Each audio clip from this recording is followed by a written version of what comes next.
Hello, crazy people! In the project of this week, I decided to mimic this iconic photo here. I started by setting up my light on the side, my Godox light with my beauty dish, and my camera. I used my 24 to 70 millimeters all the way to the 70 millimeters. I only use my white wall today. It's not really white, it's sort of this beige color. I didn't want to choose any backdrop today. My camera settings were like f8, 125, and probably I would say my eyes was on 200 or 100. And obviously I used the imaging edge, which you'll see right now, to do the poses and to actually see what I was doing. That it's much easier when you're by yourself. Then I chose the photos I wanted to edit, and I brought to Photoshop and I did the famous high frequency separation to treat my skin, and I will show you how.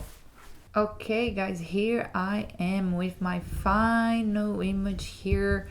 I put everything I done on a group called editing, so you can see the before and after.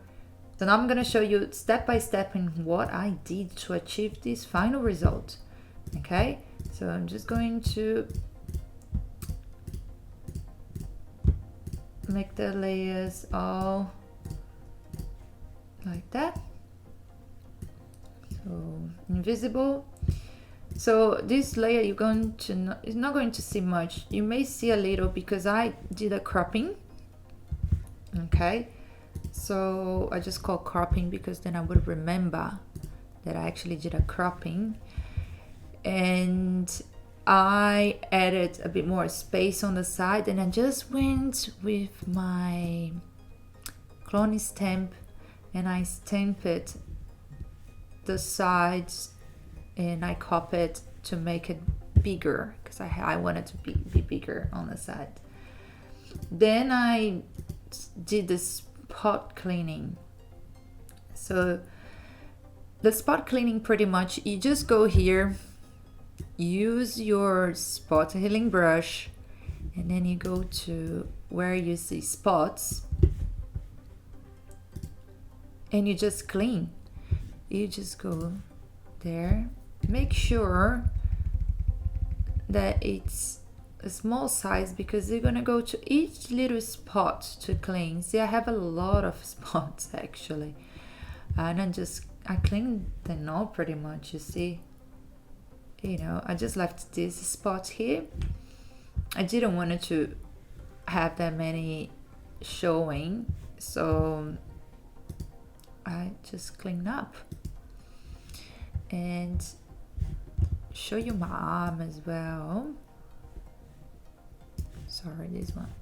Show you my arm as well. See, I have a lot of spots in my arm, and they're all gone. Then after that I did the eyes. See the eyes over there? So you just create a layer and put this layer on overlay. You're gonna get a brush, a white brush.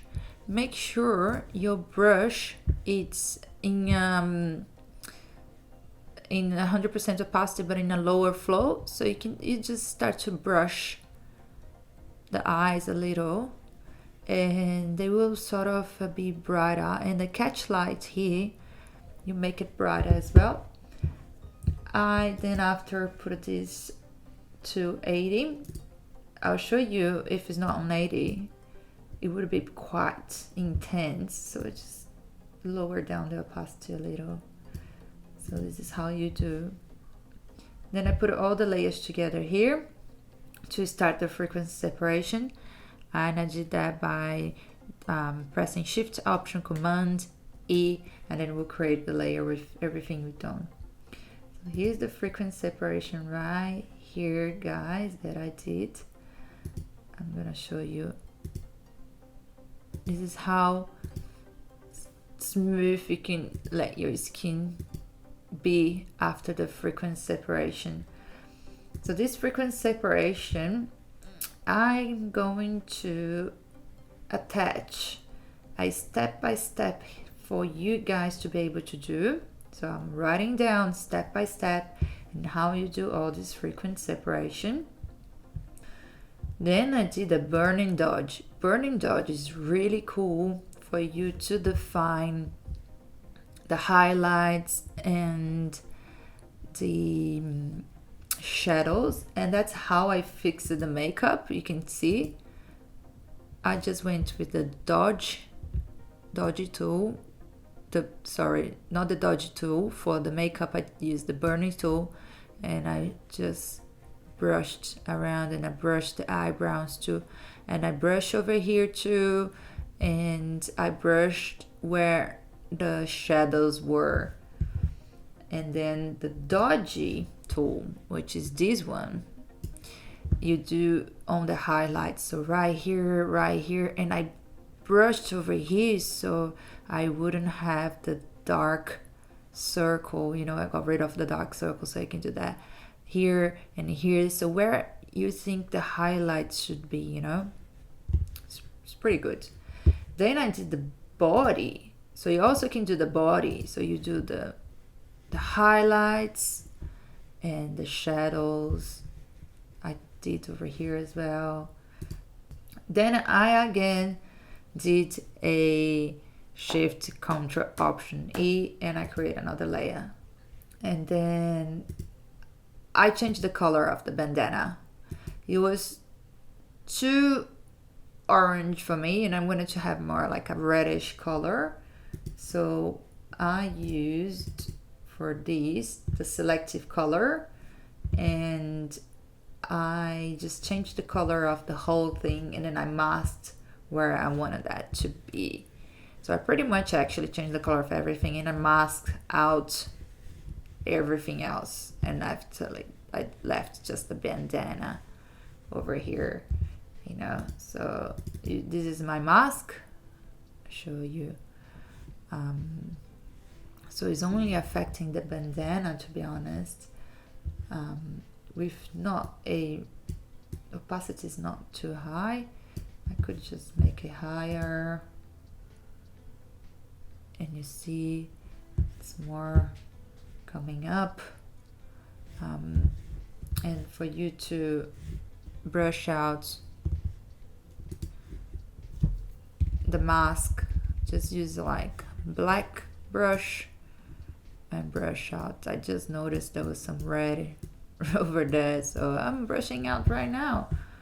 See? And that is the red color of my bandana. For you to find the selective color, you just go here, and there is selective color right here. Okay. Then I did a makeup. The makeup I did, there was a blush in my face. So you just go and you created a solid color by going here, and then you go solid color, and then you pick a color that you wanted your makeup to be. So I picked sort of a pinkish reddish color, put on soft light, and just change the opacity. It could be very intense if you want it. I don't think it would be good. So I think I was on 32, so I just go back on 32. And then I just did Shift Ctrl Option E, and I merge all my layers together. And in this layer here, I did a liquify. Would you guess what I liquefied? Look at my bum. Very good. I was not good in doing a bum, you can see. So I just made it look good, have a sort of a shape. I wanted to have a shape. And also look over here. I also liquefied this. This is the before and this is the after. So you can change shape of things, clothes. If you look over here, you'll see I also did over there just for a better shape. When I finish everything, I just put a grading. And I do that with curves, and you all know how I do. If you watch my videos, you know that I go to blue and I put the shadows up, some more blue in the shadows, and blue down on the highlights, then will give me a yellow highlight. So I quite like this look, it's very popular. I also went to red, and I put a little bit of red here. You know, I was just trying and seeing what would work for me. And that is the final result of the image. If you like the project of this week, please like this video, subscribe to my channel. Every week I'm bringing new projects and teaching you something different. Go to my Instagram to see more photos. Sometimes I do go and edit other photos as well, and I only post on Instagram. And share with your friends, and I may see you next week. Bye.